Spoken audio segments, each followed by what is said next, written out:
I want to tell you about a moment that happened not long ago. I was sitting at my desk. The morning was quiet, finished what I needed to finish, and there was a gap, maybe 10 minutes before the next thing had to happen. And within about 30 seconds, I had my phone in my hand. I wasn't looking for anything specific, wasn't expecting a message. I just reached for it, the way you reach for a glass of water without even thinking. The silence arrived, and I filled it before I even decided to. I caught myself. I put the phone down and I sat there. The silence came back.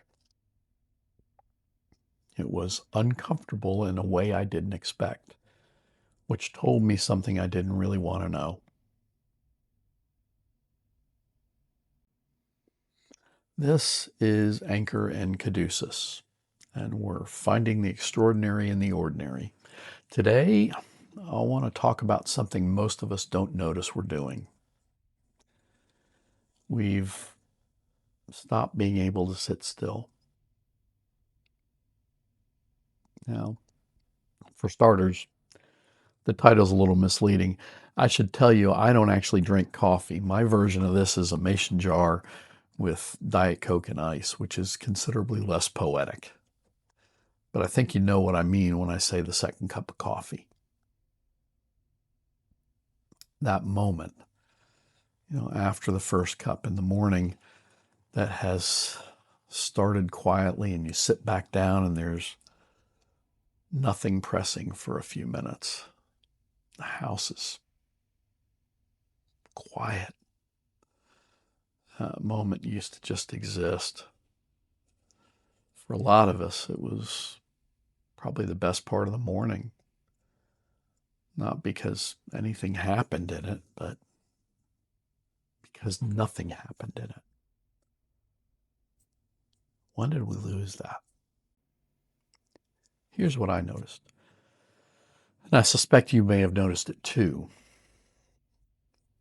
We don't sit with silence anymore.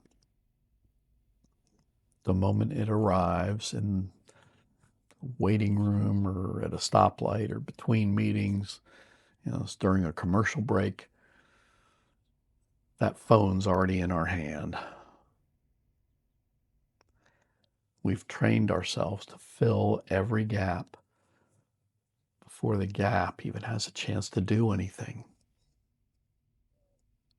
And I get it. The phone is genuinely useful.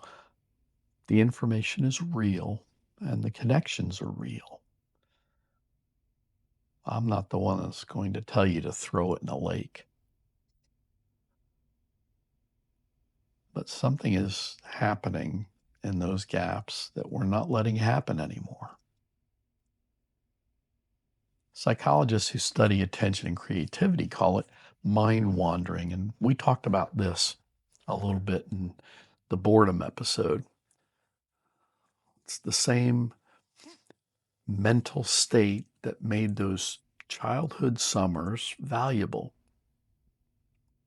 The, the brain does some of its most important work in unstructured time. It consolidates memory, makes connections, generates the kind of thinking that just doesn't happen when every moment is filled with inputs.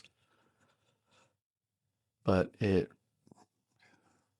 requires something we're increasingly unwilling to give it. A few minutes of nothing. I want to be honest about what I think we're actually avoiding, because I don't really think it's boredom. Not really. When I put my phone down that morning and let the silence come back, what I noticed wasn't boredom. It was something closer to discomfort. It's a low level restlessness that, I didn't have a name for. And I've been thinking about it, a lot. What is that feeling?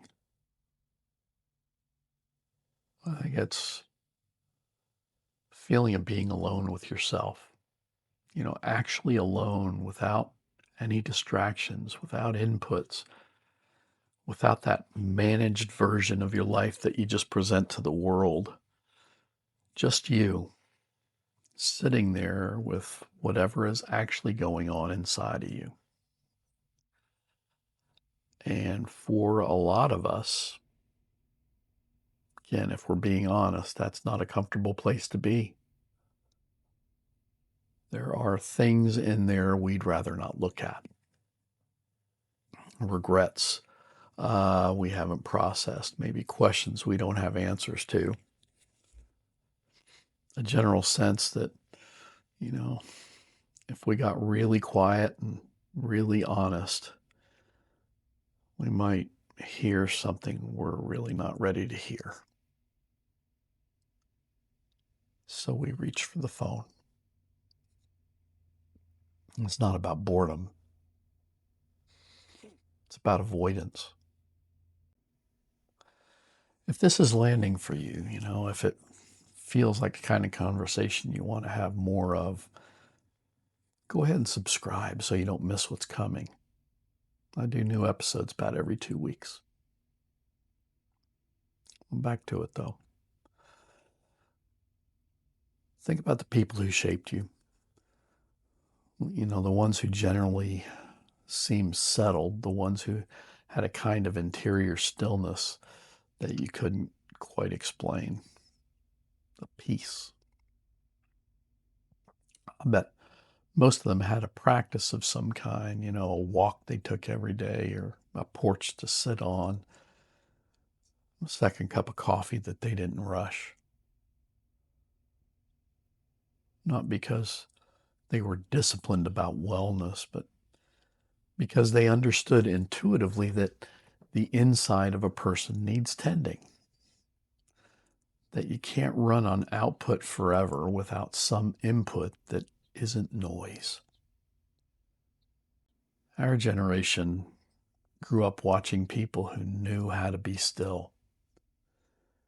We learned from them even when we didn't know we were learning. And then we handed ourselves the most powerful distraction device ever invented and stopped practicing. The capacity for stillness is still in us.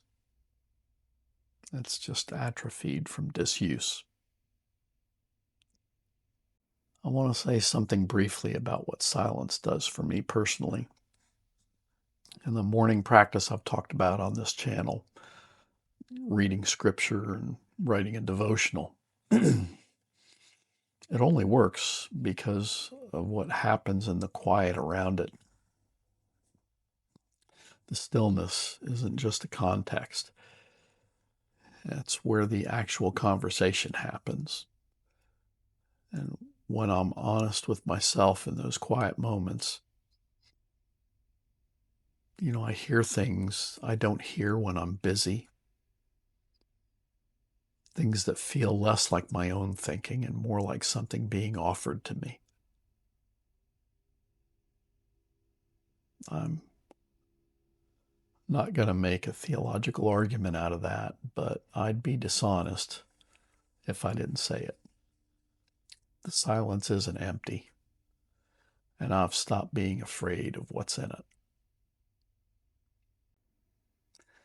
So here's what I want to leave with you.